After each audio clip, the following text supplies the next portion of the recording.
नमस्कार, मैं हूं आपके साथ ईशा नेगी। आज इस बात को आप ही तय कीजिए कि इस देश की पॉलिसी गलत है या फिर उन पॉलिसी को लागू करा पाने में सरकार सक्षम नहीं है। आज आप ही तय कीजिए कि आज इस देश में हर चीज पर पॉलिटिक्स हावी है या फिर चुनावी जीत के लिए ही सरकार जी रही है।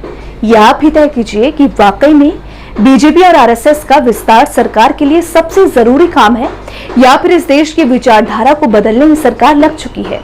या आप ही तय कीजिए। शायद आजादी के बाद ये पहला मौका है जब मौजूदा स्थिति इस देश में बेरोजगारी की इतनी विकट है कि सरकार के पास सीट या पदों को भरने में भी सक्षम नहीं है।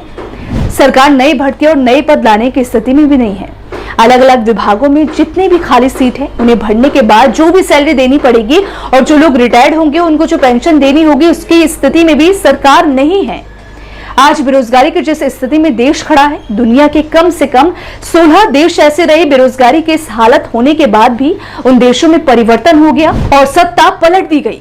शायद जश्न में डूबे हुए भारत का सच यही है कि यहाँ पर बेरोजगारी जिस पीक पर है, जिस चरम पर है, उसमें बेरोजगारी दरअसल उस सिस्टम का हिस्सा बन गई है जिस सिस्टम के तहत ये बेरोजगारी दूर करनी थी, रोजगार पैदा करने थे, देश को आगे बढ़ाने की परिस्थितियों में लेकर जाना था, इस देश की भूख को खत्म करना था और शायद आने वाले भविष्य को लेकर जो आने वाले जनरेशन है वो इस देश के किस तरीके से कांधे पर उठाकर और दुनिया में आगे बढ़ाता और बढ़ाता चला जाए। दरअसल ये सारी परिस्थिति बदल गई है क्योंकि देश बेरोजगार है। इस देश में एक महीने पहले जितनी बड़ी संख्या में रोजगार गए, बेरोजगारी बढ़ी, वो शायद इस साल सबसे ज्यादा रहे। लेकिन फिर भी इस साल का अगस्त का महीना एक त्रासदीदायक रहा। 2014 से इस देश की परिस्थिति क्यों बदलती चली गई है? क्या बस चुनाव जीतना ही इस देश और इस सरकार की पहली प्राथमिकता है? नौजवान रोजगार के लिए दर दर भटकता हो,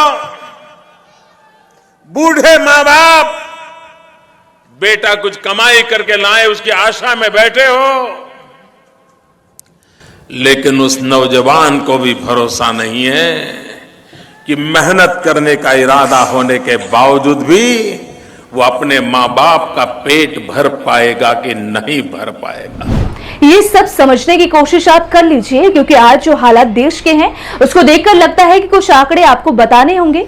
जो शेड्यूल कास्ट की राजनीति करते हैं, जो ओबीसी की राजनीति करते हैं, जो अपर कास्ट की राजनीति करते हैं, जो इस देश में प्राइवेटाइजेशन को बढ़ाना चाहते हैं, जो ये बोलने से नहीं कतराते कि इस देश में पीएसयू अगर घाटे में चल रहे हैं तो उन्हें प्राइवेट हाथों में देने में कोई दिक्कत नहीं होनी चाहिए, वो सारे लोग आज सुन ले और समझ ले कि अगर देश की यही स्थिति 5 से 10 साल तक यही रही तो फिर जिनके बच्चे आज स्कूल में पढ़ रहे हैं उनके बच्चों के पास अनऑर्गेनाइज्ड सेक्टर में भी काम नहीं होगा।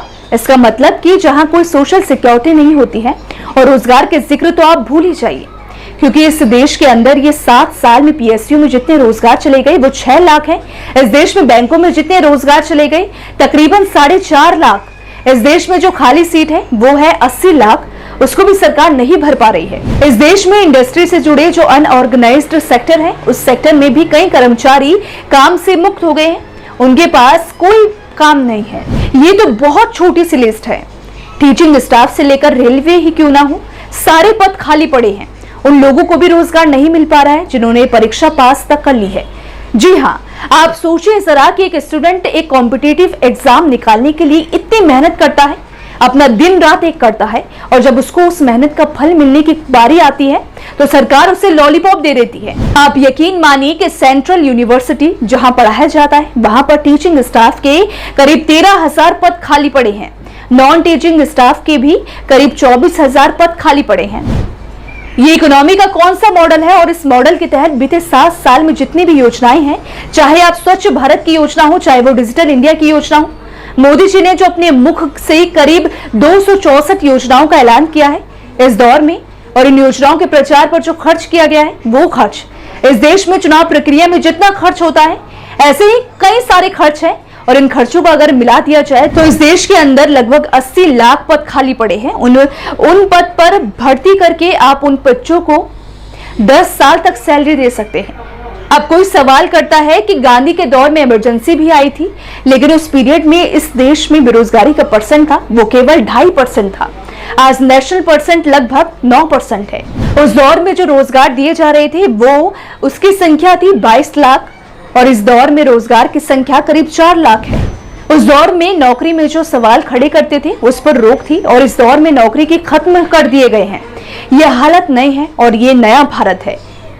और एक आखिरी सवाल, इस देश में जश्न जो मना रहे हैं, इस देश में अंदर इस देश की पूंजी पर उनको कितना हक है या नहीं, ये सवाल बहुत छोटा है। उन्हें सजा क्या दी जाए, ये सवाल आपसे और हमसे भी है।